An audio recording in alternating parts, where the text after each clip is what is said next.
رسول اللہ صلی اللہ علیہ وسلم نے فرمایا جب میرے دین میں اختلاف نظر آئے تو پھر میری سنت پہ عمل کرنا ہے اور سنت اختلافات سے تم نے نکل جانا ہے۔ آگے فرمایا بسنت الخلفاء، اور اگر میری سنت میں اس کا حل نہ ملے تو پھر سنت خلفاء الراشدین المہدیین، خلیفہ راشد کی سنت سے تم نے اختلاف سے نکلنا ہے۔ میں 4 مسئلے پیش کرتا ہوں کہ جس میں امت کا اختلاف موجود ہے اور خلیفہ راشد کا فیصلہ بھی موجود ہے۔ نمبر 1 مسئلہ، آج جمہور علماء اور امت کا اجماع اس بات پر ہے کہ انبیاء علیہ السلام اپنی قبروں میں زندہ ہیں، اور ایک مخصوص ٹولہ جو اہل بدعت کا ہے ان کا نظریہ ہے انبیاء علیہ السلام اپنی قبروں میں زندہ نہیں۔ عوام پریشان ہے ان علماء کی مانیں یا ان کی مانیں، وہ بھی قرآن پڑھتے ہیں یہ بھی قرآن پڑھتے ہیں۔ رسول اللہ صلی اللہ علیہ وسلم نے فرمایا فَإِنَّهُ مَن يَعِشْ مِنكُم بَعْدِي فَسَيَرَى اخْتِلَافًا كَثِيرًا فَعَلَيْكُم بِسُنَّتِي وَسُنَّتِ الْخُلَفَاء، میرے دین میں اختلاف نظر آئے خلیفہ راشد کے فیصلے پر عمل کرنا۔ حضرت ابو بکر صدیق رضی اللہ تعالیٰ عنہ امت کے پہلے خلیفہ راشد حضور پاک کے جانشین ہیں۔ جب انتقال کا وقت آیا آپ نے وصیت فرمائی کہ مجھے غسل کفن کے بعد جنازے کے بعد میری چارپائی کو اٹھانا اور نبی پاک کی قبر کے باہر رکھ دینا اور پھر حضور سے اجازت مانگنا، اگر اجازت ملے تو مجھے دفن کرنا، اگر اجازت نہ ملے تو مجھے دفن نہ کرنا۔ امام فخر الدین رازی رحمۃ اللہ علیہ تفسیر کبیر سورہ کہف میں لکھتے ہیں، فرماتے ہیں لما حملت جنازتہ الی باب قبر النبی صلی اللہ علیہ وسلم فنودیہ السلام علیکہ یا رسول اللہ، صدیق اکبر کی چارپائی کو اٹھایا گیا اور ان اللہ کے نبی کی قبر کے باہر رکھ دیا گیا اور صحابہ نے کہا السلام علیکہ یا رسول اللہ، ابو بکر بالباب، ابو بکر بالباب، حضور یہ صدیق دروازے پر آ گیا ہے۔ تو قبر سے آواز آئی ادخل الحبیب الی الحبیب، ادخل الحبیب الی الحبیب، یہ دوست کو دوست تک پہنچا دو۔ میں نے کہا خلیفہ راشد کے فیصلے نے بتا لیا اللہ کے نبی قبر میں زندہ ہیں۔ اگر حضرت صدیق کی خلافت یہ وصیت خلاف شرع ہوتی تو عمر جیسا جری صحابی کبھی خاموش نہ رہتا، اس وصیت کو بدل دیتے۔ وصیت پہ عمل کیا ہے اور فیصلہ صدیق کا ہے۔ نمبر 2، علماء اسلام کی رائے یہ ہے کہ 3 طلاق 2 تو 3 ہے۔ اہل بدعت نے نئی رائے نکالی ہے یعنی 3 طلاق 2 تو 1 ہے۔ عوام پریشان ہیں، 3 طلاق کو 3 والا بھی حدیث پڑھتا ہے اور 3 طلاق کو 1 والا بھی حدیث پڑھتا ہے، ہم کدھر جائیں؟ میں نے کہا ادھر جائیں جدھر اللہ کے نبی نے بھیجا ہے۔ رسول اللہ صلی اللہ علیہ وسلم نے فرمایا فَإِنَّهُ مَن يَعِشْ مِنكُم بَعْدِي فَسَيَرَى اخْتِلَافًا كَثِيرًا فَعَلَيْكُم بِسُنَّتِي وَسُنَّتِ الْخُلَفَاءِ الرَّاشِدِينَ الْمَهْدِيِّينَ۔ حضرت عمر رضی اللہ تعالیٰ نے فیصلہ فرما دیا فَلَوْ أَمْضَيْنَاهُ عَلَيْهِمْ فَأَمْضَىٰ عَلَيْهِ، صحیح مسلم میں حضرت عمر کا فیصلہ موجود ہے، اگر کسی نے 3 طلاق دے دی تو 3 ہی شمار ہوگی، اس کو 1 شمار نہیں کریں گے۔ نمبر 3 مسئلہ، آج علماء اسلام پوری دنیا میں دیکھ لیں جمعے کے دن خطبے میں جمعے کے دن اذانیں 2 دیتے ہیں اور غیر مقلد نے 2 کی بجائے 1 اذان شروع کر رکھی ہے۔ حرم کعبہ میں بھی 2 ہیں، حرم مدینہ میں بھی 2 ہیں، اور پوری دنیا اسلام میں ہر مسجد کے اندر 2 اذانیں دی جاتی ہے۔ غیر مقلد نے 1 شروع کر دی۔ اب لوگ پریشان ہیں، وہ بھی حدیث پیش کرتے ہیں آپ بھی حدیث پیش کرتے ہیں، ہم کدھر جائیں؟ ہم نے کہا ادھر جائیں جدھر اللہ کے نبی نے بھیجا ہے۔ رسول اللہ صلی اللہ علیہ وسلم نے فرمایا فَإِنَّهُ مَن يَعِشْ مِنكُم بَعْدِي فَسَيَرَى اخْتِلَافًا كَثِيرًا فَعَلَيْكُم بِسُنَّتِي وَسُنَّتِ الْخُلَفَاءِ الرَّاشِدِينَ الْمَهْدِيِّينَ۔ حضرت عثمان بن عفان کا فیصلہ صحیح بخاری میں موجود ہے، ان التعزین الثانیہ یوم الجمعہ امر بھی عثمان حین کسر اہل المسجد، جمعے کے دن کی 2 اذان کا فیصلہ حضرت عثمان بن عفان کا ہے۔ نمبر 4، پوری دنیا میں مسلمان 20 رکعت تراویح پڑھتے ہیں اور غیر مقلدین نے نیا مسئلہ پیش کر دیا کہ تراویح 20 نہیں بلکہ تراویح 8 ہے۔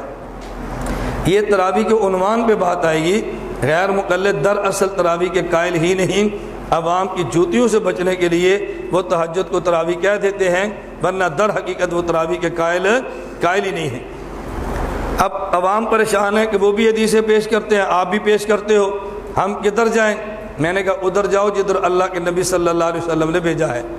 حضور پاک صلی اللہ علیہ وسلم نے فرمایا فَإِنَّهُ مَن يَعِشْ مِنكُم بَعْدِي فَسَيَرَى اخْتِلَافًا كَثِيرًا فَعَلَيْكُم بِسُنَّتِي وَسُنَّتِ الْخُلَفَاءِ الرَّاشِدِينَ الْمَهْدِيِّينَ، میری سنت سے فیصلہ لینا اور خلیفہ راشد کی سنت سے فیصلہ لینا۔ مسند الامام زید، امام زید کون ہیں؟ زید بن علی بن حسین بن علی، حضرت علی کے پڑپوتے ہیں۔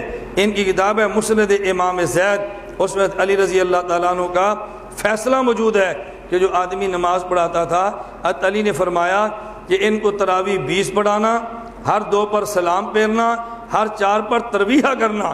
تو فیصلہ خلیفہ راشد کا آ گیا۔ اللہ کے نبی نے بتا دیا امت میں اختلاف ہو تو خلیفہ راشد کے فیصلے کو مان لینا، اس سے امت اختلافات سے نکل جائے گی۔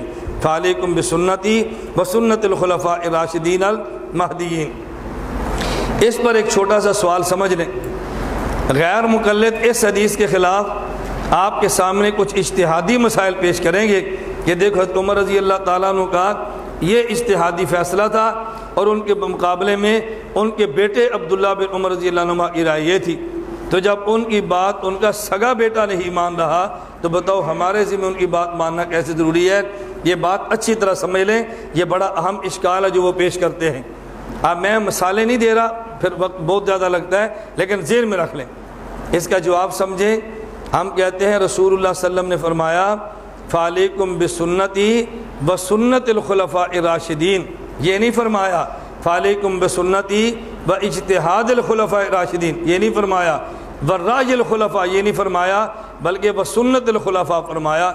ایک ہے خلیفہ راشد کی رائے، ایک ہے خلیفہ راشد کی سنت۔ خلیفہ راشد کی رائے وہ ہے اجتہادی مسئلے میں اپنی رائے دی ہے اور صحابہ کرام نے توثیق نہیں فرمائی، یہ بات الگ ہے۔ اور ایک مسئلہ منصوص نہیں تھا، اس میں خلیفہ راشد نے ایک اپنی رائے پیش کی اور صحابہ نے اس کو مان لیا اور بطور فیصلے کے نافذ کر دیا، یہ ہے سنت الخلفاء۔ یہ کیا ہے؟ سنت الخلفاء۔ ہم نے بات سنت الخلفاء کی ہے اور تم نے مقابلے میں رائے الخلیفہ پیش کی ہے۔ رائے الخلیفہ اور ہے اور سنت خلیفہ اور ہے۔ خلیفہ راشد بحیثیت مجتہد اگر ایک مسئلے پر اجتہاد پیش کرے اور دوسرا صحابی مقابلے میں بحیثیت مجتہد اپنا اجتہاد پیش کرے تو اس کی حیثیت الگ ہے، لیکن خلیفہ راشد اپنی رائے پیش کر کے صحابہ کو اعتماد میں لے کے فیصلہ فرما دے اور اس کی حیثیت سنت و طریقہ کی بن جائے، اس کا اختلاف کوئی صحابی کرے تو وہ مثالیں پیش کرو۔ فعلیکم بسنتی وسنت الخلفاء الراشدین المہدیین تمسکوا بہا وعضوا علیہا بالنواجذ۔ یا سنتیں 2 ہیں، نمبر 1 سنت رسول صلی اللہ علیہ وسلم اور نمبر 2 سنت خلیفہ۔ کتنی سنتیں ہیں؟ 2۔ اللہ کے نبی ضمیر واحد کی لائے ہیں تمسکوا بہا، اور بھائی جب مرجع 2 ہو تو پھر ضمیر واحد کی نہیں آتی بلکہ تثنیہ کی آتی ہے۔ جب چیزیں 2 ہیں تو پھر تمسکوا بہما فرمانا چاہیے، عضوا علیہما فرمانا چاہیے۔ سنتیں 2 ہونے کے باوجود نبی کریم صلی اللہ علیہ وسلم نے تمسکوا بہا فرمایا، بہما نہیں فرمایا، عضوا علیہا فرمایا، عضوا علیہما نہیں فرمایا۔ اس بات کی دلیل ہے کہ نبی پاک صلی اللہ علیہ وسلم سمجھانا چاہتے ہیں کہ خلیفہ راشد کی سنت اگرچہ دیکھنے میں الگ ہے لیکن در حقیقت خلیفہ کی سنت یہ مصطفیٰ کی سنت ہے۔ یہ دیکھنے میں الگ ہے لیکن در حقیقت یہ میری سنت ہے۔ خلیفہ راشد کی سنت کو اتنی اہمیت دینی ہے کہ جتنی اہمیت نبی کی سنت کو دیتے ہیں، تو پھر اختلافات نکلو گے، ورنہ اختلافات سے تم نکل نہیں سکتے۔ فعلیکم بسنتی وسنت الخلفاء الراشدین المہدیین تمسکوا بہا وعضوا علیہا بالنواجذ وایاکم ومحدثات الامور۔ خلیفہ راشد کے فیصلے کے مقابلے میں کوئی مسئلہ آ جائے وہ بدعت ہے، وہ نیا ہے، محدث ہے، بدعت ہے، اور بدعت سے بچنا امت کے ذمہ ہے۔ اس لیے ہم کہتے ہیں کہ اللہ کے نبی کے علاوہ کسی مجتہد کی بات کو ماننا اور دلیل کا مطالبہ نہ کرنا یہ تقلید ہے۔ اللہ کے نبی نے اپنے علاوہ خلیفہ راشد کی بات ماننے کا بھی حکم دیا ہے اور اسی کا نام تقلید ہے۔ اس نے آگے سوالات کے ضمن میں آنا ہے، لیکن میں یہاں اس کی مناسبت سے صاف کرنے لگا ہوں تاکہ آپ کے ذہن میں بات اچھی طرح آ جائے۔ پھر لوگ ہمیں کہتے ہیں کہ جب خلفائے راشدین کی سنت ماننا ضروری ہے اور یہ مجتہد ہیں، ان کا اجتہاد ماننا چاہیے اور تقلید کرنی چاہیے۔ پھر ہمیں آپ یہ بتائیں، آپ خلفۂ راشدین کی بجائے حضرت امام اعظم ابو حنیفہ کی تقلید کیوں کرتے ہیں؟ آپ خلفۂ راشدین کی بجائے حضرت امام اعظم ابو حنیفہ کی تقلید کیوں کرتے ہیں؟ آپ کو تقلید خلیفہ راشد کی کرنی چاہیے۔ ہم نے کہا یہ اعتراض وہ کرتا ہے جو تقلید کی پوری تعریف کو نہیں جانتا۔ تقلید کی پوری تعریف کو جان لے پھر اعتراض نہیں کرتا۔ اب آپ وہ تقلید کی تعریف ذہن میں رکھے جو میں نے آپ کو آخر میں لکھلوائی تھی۔ مسائل اجتہادیہ میں غیر مجتہد کا ایسے مجتہد کے مفتہ بہا مسائل کو مان لینا کہ جو ایسے مجتہد کے مفتہ بہا مسائل کو مان لینا جس کا مجتہد ہونا دلیل شرعی سے ثابت ہو، توجہ نہ بلا مطالبہ دلیل مان لینا جس کا مجتہد ہونا دلیل شرعی سے ثابت ہو، اور اس مجتہد کا مذہب اصولاً و فروعاً مدون ہو کر مقلد کے پاس تواتر کے ساتھ پہنچا ہو۔ ایسے مجتہد کی تقلید اب ہم کریں گے کہ جس کا مذہب اصول اور فروع کے اعتبار سے مدون ہو۔ آپ خلفۂ راشدین میں سے کوئی ایک خلیفہ راشد بتا دیں کہ جس نے پورے مذہب کے اصول اور فروع مدون کرا دیے ہوں، ہم ان کی تقلید کرنے کے لیے تیار ہیں۔ تو جب انہوں نے مدون فرمائے ہی نہیں، ہم ان کی تقلید کلی کریں کیسے؟ جو مسائل اجتہاد سے انہوں نے نبوت کے بعد بتائے، ہم ان میں انہی کی تقلید کرتے ہیں۔ اور حضرت امام اعظم ابو حنیفہ رحمۃ اللہ علیہ کے اس بارے میں جملہ ذہن نشین فرما لیں۔ امام صاحب نے فرمایا اذا جاء الحدیث عن الرسول صلی اللہ علیہ وسلم فعلى الرأس والعین، اگر نبی پاک کی حدیث آ جائے تو سر بہ چشم قبول ہے۔ وَإِذَا جَاءَ عَنِ الصَّحَابَةِ رضی اللہ عنہم، اور جب کوئی مسئلہ صحابہ کرام سے آ جائے اخترنا من اقوالہم ولم نخرج من اقوالہم، پھر میں صحابہ ہی میں سے ایک صحابی کا قول لیتا ہوں، صحابہ کے اقوال سے نکلتا نہیں ہوں۔ وَإِذَا جَاءَ عَنِ التَّابِعِينَ، اور جب صحابہ کے بعد تابعین سے مسئلہ آ جائے فَهُمْ رِجَالٌ وَنَحْنُ رِجَالٌ، فَهُمْ رِجَالٌ وَنَحْنُ رِجَالٌ زَاحَمُونَا فَزَاحَمْنَاهُمْ، پھر وہ بھی مرد ہیں میں بھی مرد ہوں، وہ میرا مقابلہ کرے میں ان کا مقابلہ کروں۔ میں نبی کے مقابل نہیں آتا، صحابی کے مقابل نہیں آتا، اور بعد والے آ جائیں تو قوت دلیل سے بات مانتا ہوں اور قوت دلیل سے بات کو رد کرتا ہوں۔